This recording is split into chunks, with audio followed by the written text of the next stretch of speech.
Irmão, por orar pela pregação de hoje à noite, irmão Dácio. Vamos abrir a palavra de Deus em Hebreus capítulo 12.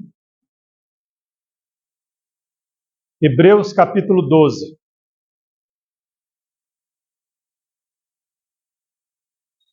Eu pedi a direção de Deus. Na verdade, Deus me dirigiu antes de eu pedir, mas a direção dele quanto ao assunto para falar hoje à noite. Eu senti no meu coração que eu deveria dar uma pausa, pausar sobre Efésios, que seria a última mensagem, se Deus quiser, Efésios capítulo 4, mas a gente vai finalizar em outra ocasião, e esse foi um texto que Deus colocou no meu coração. E eu sei que quando Deus coloca algo em nosso coração, Ele tem um plano maior para a nossa vida e para a vida de todos. Amém, irmãos? Abrindo então em Hebreus capítulo 12, nós vamos ler o versículo 1 e o versículo 2. Tá bom, irmãos? A gente não costuma fazer isso, mas aqueles que puderem, vamos ficar em pé e fazer a leitura, enquanto eu faço a leitura da palavra. Se você quiser repetir aí onde você está, você fica à vontade. Hebreus 12, 1 e 2. Portanto, nós também, pois que estamos rodeados de uma tão grande nuvem de testemunhas, deixemos todo o embaraço e o pecado que tão de perto nos rodeia, e corramos com paciência a carreira que nos está proposta, olhando para Jesus, autor e consumador da fé, o qual, pelo gozo que lhe estava proposto, suportou a cruz, desprezando a afronta, e assentou-se à destra do trono de Deus. Podem se assentar, meus irmãos?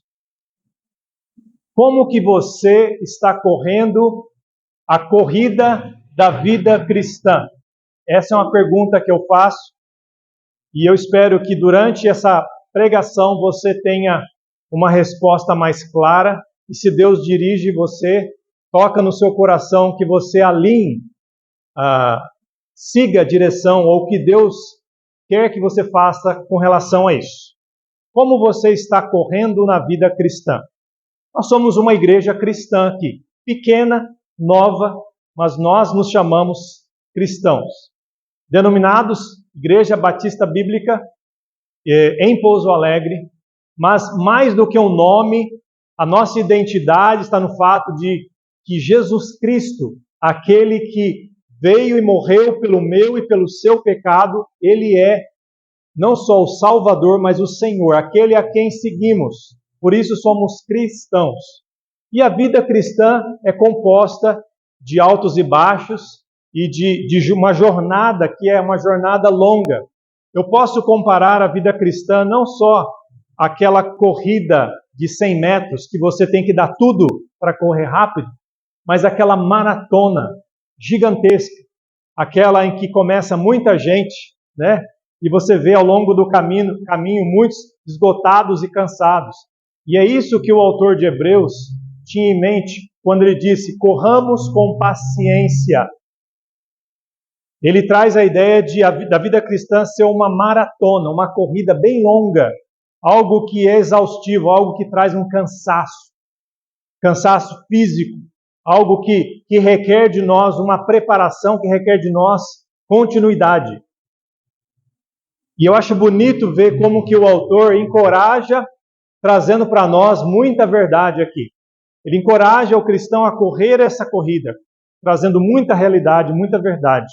Primeiro, o versículo 1 diz, portanto, nós também, pois que estamos rodeados de uma tão grande nuvem de testemunhas.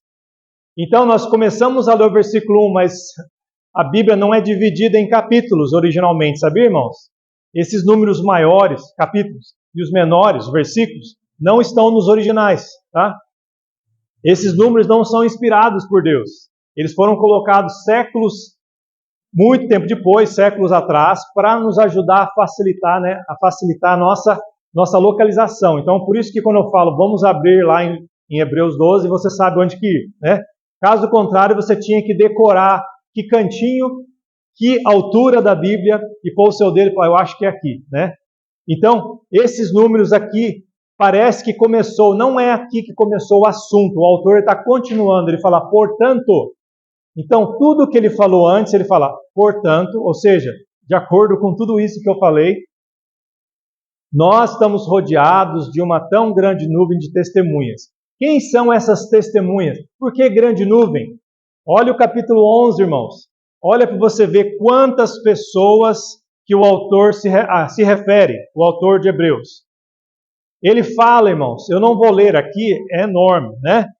Mas ele fala pela fé, e aí fala o nome de um personagem famoso do Velho Testamento. Abel, né? Caim, Enoque, e aí vai, irmãos, Noé, e a lista vai. Pela fé, esses homens fizeram alguma coisa. Eles confiaram e eles obedeceram, eles agiram. Esses homens, irmãos, eram homens que marcaram a história da humanidade. Esse texto, esse capítulo 11 é chamado Galeria da Fé, por causa que nessa galeria, você imagina, você vai para um museu, tem aquele corredor grande, né, cheio de fotos, e ali tem a história de cada um. Então você se imagina nessa galeria quando você lê esse capítulo. Então, com o nome de todos esses homens e mulheres de fé, o autor fala aqui no versículo 1, capítulo 12, portanto, nós também que estamos rodeados de uma tão grande nuvem de testemunhas. Essas testemunhas, irmãos, erroneamente foi muito usado por pregadores para falar que essas testemunhas estavam assistindo a gente. É como se eles estivessem num estádio, todos esses personagens do Velho Testamento sentados e olhando para você hoje, 2023, correndo na sua vida com Cristo. Eles olhando para a sua vida e falando, eu estou vendo como é que você está correndo, né? Erroneamente foram falados ou foram pregadas mensagens dessa forma. O que quer dizer mesmo, irmãos? É que nós podemos olhar para eles. Nós podemos ter neles as testemunhas fiéis de fé para nós, como encorajadores para a nossa vida. Nós não estamos sozinhos nisso, irmãos. Às vezes, quando a gente está sofrendo na nossa vida cristã, a gente pensa que a gente está sozinho. Você não tem esse sentimento?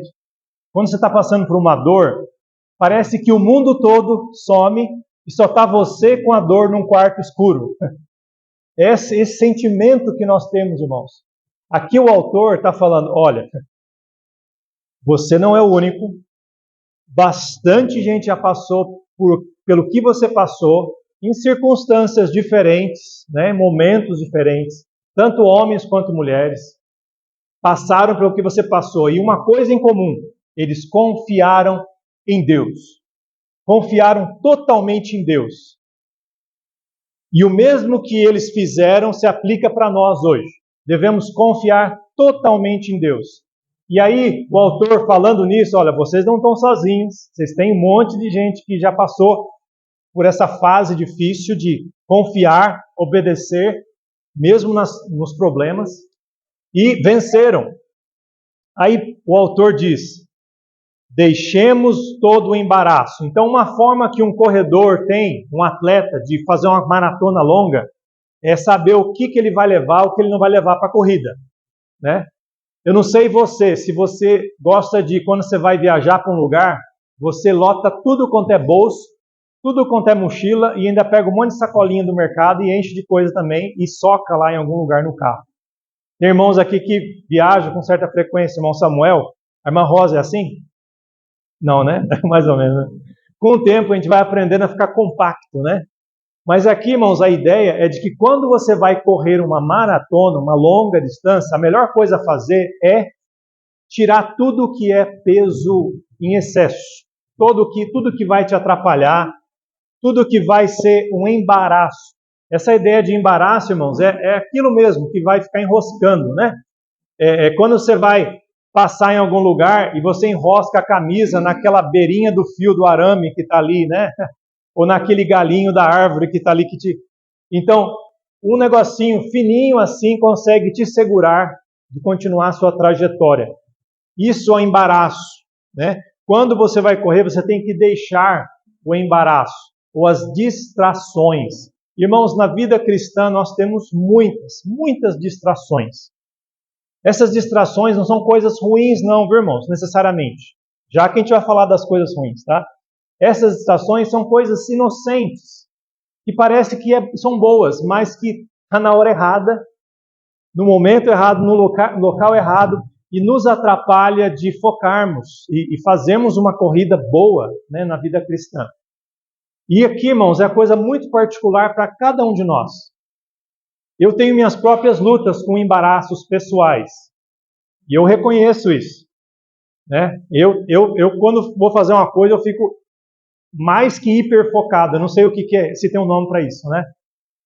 E às vezes isso pode ser um empecilho, que às vezes não precisa ser tanto assim. Às vezes você pode, né, fazer bem feito, mas não precisa, né, investir tanto esforço naquilo. E eu tenho esse problema, eu reconheço, isso é um embaraço para mim. Então, com a ajuda de Deus, eu luto com isso constantemente. Mas você tem o seu próprio embaraço, eu não sei o que é. Talvez seja uma diversão, talvez seja algo que você gosta de fazer, seja algo que vem no seu caminho, no momento que você está correndo. Mas aqui o autor ele diz assim, deixemos todo embaraço. Então, se você quer correr bem, você quer correr essa carreira, você tem que entender que você tem que deixar certas coisas, né? Um atleta, por exemplo, ele vai escolher o melhor tênis, o tênis mais leve, mais resistente, com menos atrito possível. Ele não vai pegar um tênis de jogador de basquete, sabe aqueles tênis cano longo, grandão, pesadão, né, que tem aquele molejo, né? Aquilo é para basquete, mas não para um corredor de maratona. Um nadador, por exemplo, que ele está treinando para nadar bem, chega nos dias da competição, normalmente ele depila o corpo inteiro, põe uma touca, né? Se ele quer manter o cabelo, põe aquelas touquinhas apertadas. Por quê? Porque qualquer atrito pode fazer ele perder. Então, um atleta, ele sabe que essas coisinhas pequenininhas podem atrapalhá-lo a vencer, né? A chegar ao final. E na vida cristã, a ideia do atleta é isso mesmo. O que é que na nossa vida é um empecilho? Eu lembro que quando eu estava crescendo como jovem, lá na Igreja Batista Bíblica Central, antes de eu ser o líder dos jovens, eu era um jovem também, dá para acreditar nisso, né? Eu era liderado. E eu gostava, né? Quando terminava a reunião dos jovens, a gente costumava fazer aquelas... passar a noite na casa dos jovens, né? Às vezes marcava na casa de um ou outro para passar a noite. E não era só orando, às vezes a gente ficava conversando, às vezes ficava assistindo um filme. E quando isso acontecia no sábado para domingo, sempre a gente chegava atrasado, sempre a gente chegava com aquele olho assim, né? Cochilando no meio da pregação. E o pastor Edivaldo sempre falou, e eu falava, que chato, né? Veio estragar minha festa. Ele falou, irmãos, no sábado se prepara para domingo. Porque domingo é o dia que você tem que estar preparado para ouvir a palavra de Deus. Então, se você sabe que o sábado é uma tentação para você, que você quer parar à noite, ficar acordado, tal, e você não vai prestar atenção no dia seguinte, isso é um empecilho para a sua vida. Então você tem que largar disso. Faz na sexta, faz segunda, terça, quarta, quinta, sexta, mas não no sábado. Então, essas coisas, irmão, você não pode colocar um mandamento firme e falar, não faça isso que você vai estar pecando, mas é algo muito pessoal. O que é que atrapalha a minha vida? O que atrapalha a sua vida de correr bem a vida cristã? De dar o seu melhor para Deus. Então, deixa Deus aplicar isso para a sua vida, como Ele tem aplicado para a minha. A outra coisa, deixemos o embaraço e o pecado. Agora sim, né, irmãos? Agora não precisa ficar explicando muito. Tudo que você sabe que é contra o que Deus falou que é para fazer, ou para ser, é desobediência, né? É pecado, é você errar o alvo. Então Deus, Ele tem para mim e para você um alvo, né? Para a gente acertar. E quando você errou o alvo, né? Uma definição de pecado é essa. Outra definição de pecado é tudo aquilo que você vê, fala, ouve, faz que desagrada a Deus. Também é outra definição de pecado. Mas basicamente, todo mundo sabe, você que é cristão, que é pecado. Nós já falamos nas semanas antecedentes sobre pecados que a gente tem que tirar da nossa vida, despojar. Pecados da língua, pecados, né, não só de palavras, mas ira, roubar, mentir, né, e aí vai a lista, né? Outras coisas bem específicas para nós, né, irmãos? O que é que nos atrapalha? E quando você peca diante de Deus, você sabe que você retrocede. Por quê? Você fala, puxa vida, eu podia estar bem com Deus e eu podia estar abençoando alguém. Mas quando você peca, eu peco, né? Eu não estou apontando para você, eu estou um dedo apontando para você e 3 para mim, tá, irmão? Quando nós pecamos, qual que é a nossa reação? É a mesma de Adão e Eva. O que a gente faz? A gente se esconde. A gente foge do que é o que Deus quer para nós. É tão natural isso, tão óbvio, irmãos, que a gente não criou uma maneira diferente de reagir ao pecado. Alguns pecam descaradamente, né? Não estou falando na igreja não, né? Mas do mundo aí, peca e se orgulha até. Fala, não, eu faço mesmo, tal, né? Mas essas pessoas não têm o Espírito Santo de Deus, tá? Quem tem Deus habitando nela e sente a mão de Deus quando peca, irmãos, você sabe, confessa e deixa. Confessa e deixa. E se nós estamos lutando com um pecado específico, irmãos, não vamos brincar com esse pecado, irmãos. E se Deus te apontou o pecado, confesse e deixa. Deixa. Já viu aquela ideia da pessoa que tem vício de comer muita bolacha, muito doce? Então ele sabe, ó, eu vou fazer um regime, eu não vou comer bolacha. Aí ele cai na tentação e fala, eu vou abrir só um pacotinho. Ele abre o pacotinho, tem quantas bolachinhas? Sei lá, dependendo do pacotinho, vai ter umas 15. Aí ele come um e fala, mas é tão bom, né? Eu sei que eu estou errado. Mas é só dessa vez. Amanhã eu vou começar um regime. Sabe aquelas ideias que você, né? O cristão erra quando ele pensa, eu vou comer inteiro o pacote, já que eu comi o primeiro. Não, irmãos. Se você comeu o primeiro, você sabe que está errado, para agora. Fecha, esconde, joga, faz alguma coisa. Não continua. Não, devemos ser bem focados, irmãos, bem drásticos com relação ao pecado. O autor não fala, namore com o pecado. Seja cuidadoso só. Não, ele fala, deixando o pecado. Porque, irmão, se você tiver embaraço e pecado, você não vai correr bem, tá? Não vai correr bem. O seu desempenho vai ser afetado. Você vai ser um vaso que não vai ser usado por Deus da forma que Deus queria. Eu não sei você, mas quando eu quero comer uma coisa em casa, eu chego, eu vou procurar um prato limpo para colocar comida. Se eu ver um prato sujo ali na beira da pia, eu não vou pegar aquele prato sujo, né? Eu vou lavar o prato para pôr. Isso funciona na nossa vida, irmãos. Deus quer nos usar como vasos para a honra. Se nós estamos sujos, Ele não vai nos usar até Ele nos limpar. Então devemos, diante de Deus, pedir o perdão, ter o pecado lavado, aí nossa mente está pronta, nosso coração está preparado, nossas mãos estão ótimas para servir. Então, irmãos, e podemos fazer isso a qualquer momento, confessar os pecados. O que diz 1 João 9? Você sabe de cor?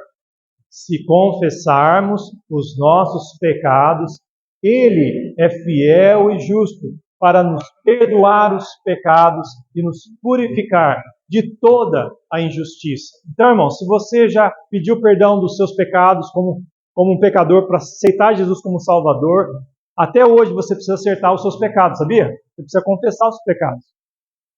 Se você pecou de manhã, não espera passar um dia, 2 dias, acerta com Deus. Deus, me perdoa, falei alguma coisa, eu pensei, eu ofendi alguém, eu briguei, eu menti. E aí vai, irmãos. Eu vi o que não deveria, falei, eu fiz, toquei. Confessa e deixa. Deixando o pecado, irmãos, que tão de perto nos rodeia. Irmãos, o pecado está muito perto da gente. Está muito perto. Quando chegar o momento em que nós vamos estar diante de Deus, lá na morada celestial, o pecado não vai existir lá. Amém, irmãos? Não vai ter essa briga, essa luta que temos com a carne. Mas enquanto estamos aqui, irmãos, é uma corrida. Então, deixa. Com a graça de Deus, deixa. E aí continua, né? A ordem principal. Corramos com paciência a carreira que nos está proposta. Então, irmãos, como eu falei, a corrida cristã é uma maratona. Não uma corridinha de 100 metros. Eu não sei você, mas eu gosto de começar e terminar uma coisa. Eu sou aquele tipo de pessoa que fala, começar e terminar uma coisa. Quando eu fui trabalhar como missionário lá no norte, eu estava junto com uma equipe de missionários, né?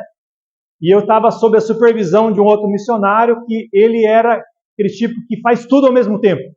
Começa 1000 projetos, mas às vezes não termina tudo, né? Aí eu falei assim, olha, eu sou assim, Deus me desenhou assim. Eu começo e eu termino, começo e termino. E eu não fico em paz até eu terminar. Lógico que tem exceções, né, irmãos? Mas isso faz parte do meu caráter, né? Então, a vida cristã, irmãos, ela é feita para a gente começar e terminar, não para começar e parar. E se for uma corrida rápida, é fácil. Mas se é uma maratona, irmãos, é muito difícil. É muito difícil. Eu já comecei alguns projetos em que até hoje eu falo, puxa vida, eu tenho que terminar. Porque está lá no meu caráter. Eu falo, eu preciso terminar. Eu não estou em paz porque eu não terminei. Tem coisas na vida que você pode deixar para lá, irmãos, né? Mas tem coisas que são inegociáveis. E aqui, essa corrida da vida cristã, que é você andar com Deus, andar da forma correta, né? Servindo e pregando e fazendo a vontade de Deus, ela deve ser feita com paciência. Essa é a qualidade que o autor nos relembra aqui. Com paciência. Não adianta fazer com pressa que você não vai conseguir. Tá bom, irmãos? Não adianta. Não adianta você falar, eu vou seguir a Jesus. Passa um dia, 2, um mês, aí depois, não, esse negócio é difícil, viu? Seguir a Jesus não é fácil, não. É a vida inteira, irmãos, a vida inteira. Isso aí, seguir a Jesus, andar com Jesus, a caminhada, a corrida da vida cristã. Você tem paciência para as coisas de Deus? Como que você é? A corrida da vida cristã, o seu caminhar com Deus, você é paciente ou você está ali meio, né, instável? O encorajamento do autor aqui é: corra com paciência a carreira que nos está proposta. Logicamente, irmãos, cada um aqui tem a sua própria luta, tem a sua cruz, é bem individual. A cruz do outro parece mais leve que a minha, na é verdade? É sempre assim, a grama do vizinho é sempre mais verde, a cruz do outro é mais leve. Mas não, irmãos, Deus sabe. Se Ele permitiu algo na sua vida é porque Ele te deu força para carregar.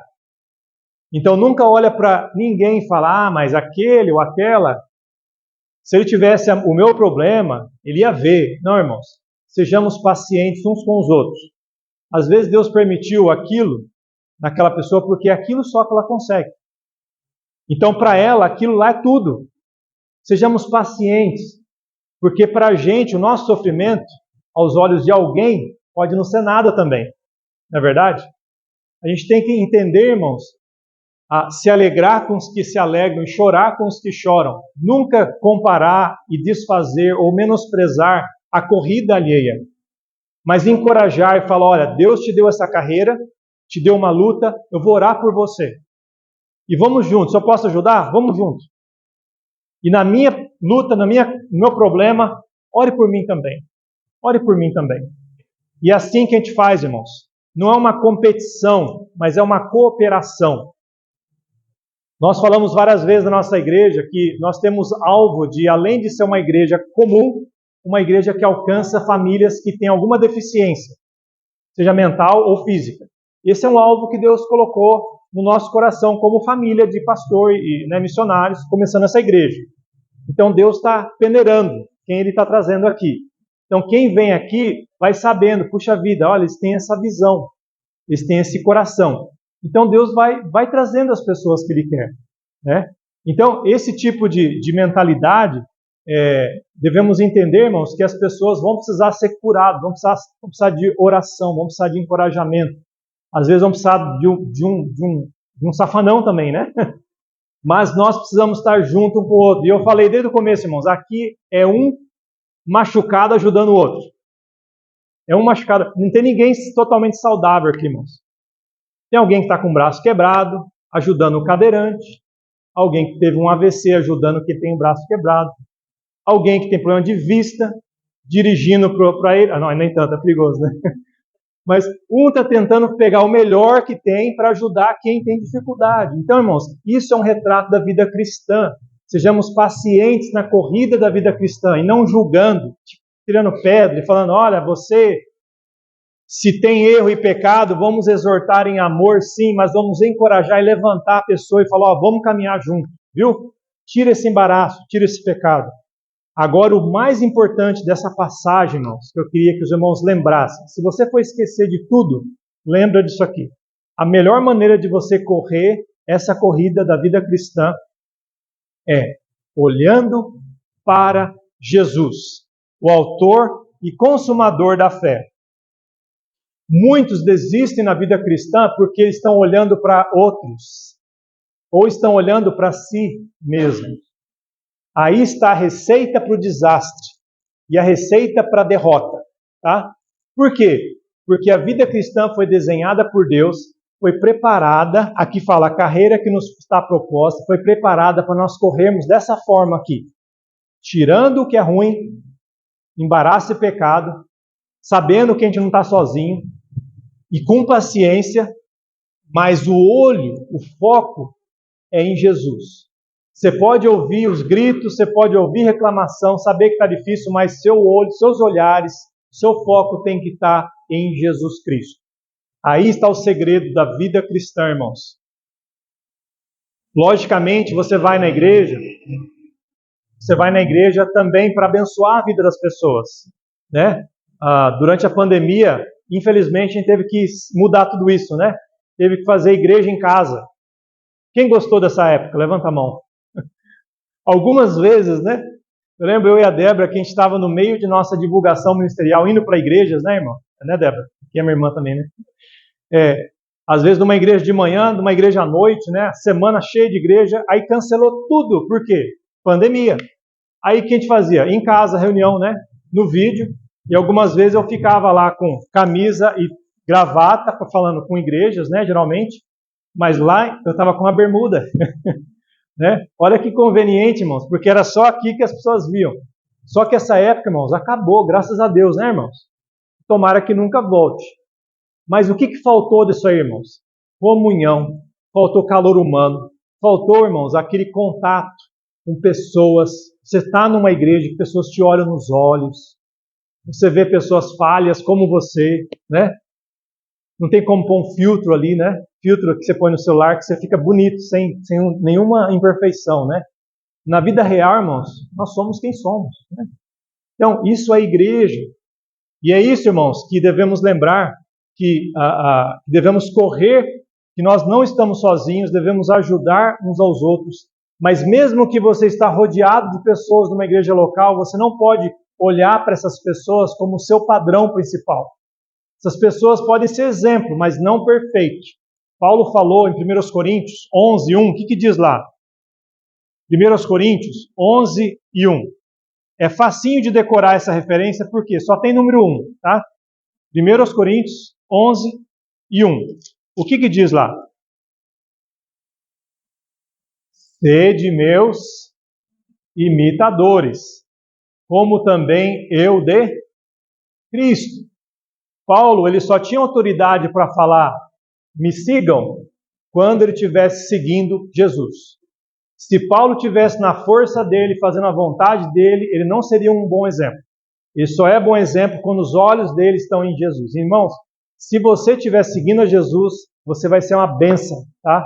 Não importa se as pessoas não gostam do seu jeito, do jeito que você fala ou faz as coisas, se você está com os olhos em Cristo, você vai ser uma influência, você vai fazer uma diferença na vida de alguém, tá? Deus vai usar até os seus defeitos para mostrar, né, que você é um vaso de barro, mas para a glória dele. Quando os seus olhos estão em Cristo, então eu te encorajo, irmãos, não olha para quem está do seu lado como o seu padrão. Sabe por quê?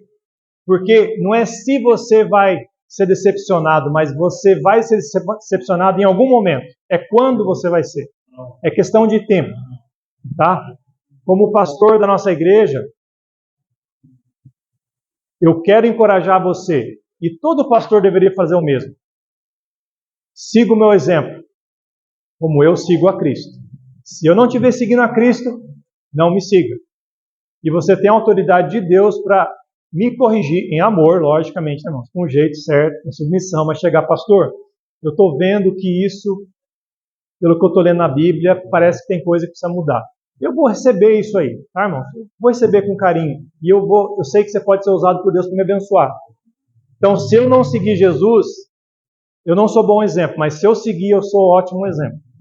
E eu encorajo você, irmãos, olha para Jesus. Seja uma bênção, onde você estiver, olha para Ele. O meu sogro, o pastor Davi, ele sempre falava essa frase, olha para Jesus, olha para Jesus. E eu adotei para mim, porque é bíblica, né? Então, quando você estiver desanimado, olha para Jesus. Ah, mas eu vou fazer isso de novo. Olha para Jesus. Ah, mas fulano, cicrano vai fazer, ou vai falar, ou vai estar lá. Olha para Jesus. Só por Ele nós somos quem somos. E temos o que temos, só por Ele. Ele merece, irmãos, nossa adoração, nossa devoção, todo o nosso recurso, tudo que somos e temos, que é dele, Ele merece de volta. Então, irmãos, passa para Jesus. Olha para Jesus. Por quê? Porque Ele é o autor e o que mais? Consumador da fé. O qual, pelo gozo que estava proposto, suportou a cruz, desprezando a afronta, e assentou-se à destra do trono de Deus. Jesus Cristo nunca perdeu o foco. Ele sabia o que aguardava Ele. Ele veio da glória, se encarnou, prontinho para voltar para a glória. Mas nesse meio tempo, o que Ele fez? Ele passou por tudo o que Ele passou, irmãos. Pelo gozo que estava proposto lá na glória, Ele suportou a cruz, desprezando a afronta de quem? De nós. Porque nós, seres humanos, pecadores, nós rejeitamos, de um modo geral, né? Nós estávamos rejeitando Jesus. E a Bíblia fala em Romanos 5,8, né? Deus prova seu amor para conosco pelo fato de Cristo ter morrido por nós, sendo nós ainda pecadores. Irmãos, Jesus não esperou a gente falar, olha, que bonitinho, né? Você está pronto para me aceitar. Não, irmãos, nós pecadores, Ele morreu por nós. Imerecedores, isso é amor, isso é graça, irmãos. Jesus suportou tudo isso, por quê? Ele sabia onde que ia dar. O final é glorioso. Ele estava pronto para voltar e levar um monte de gente com Ele. Você é um cristão, você é um desses. Um desses que segue Jesus. Então, faz isso. Você não está sozinho. Larga o embaraço, distração. Larga o pecado, confessa, deixa. Tenha paciência na vida cristã.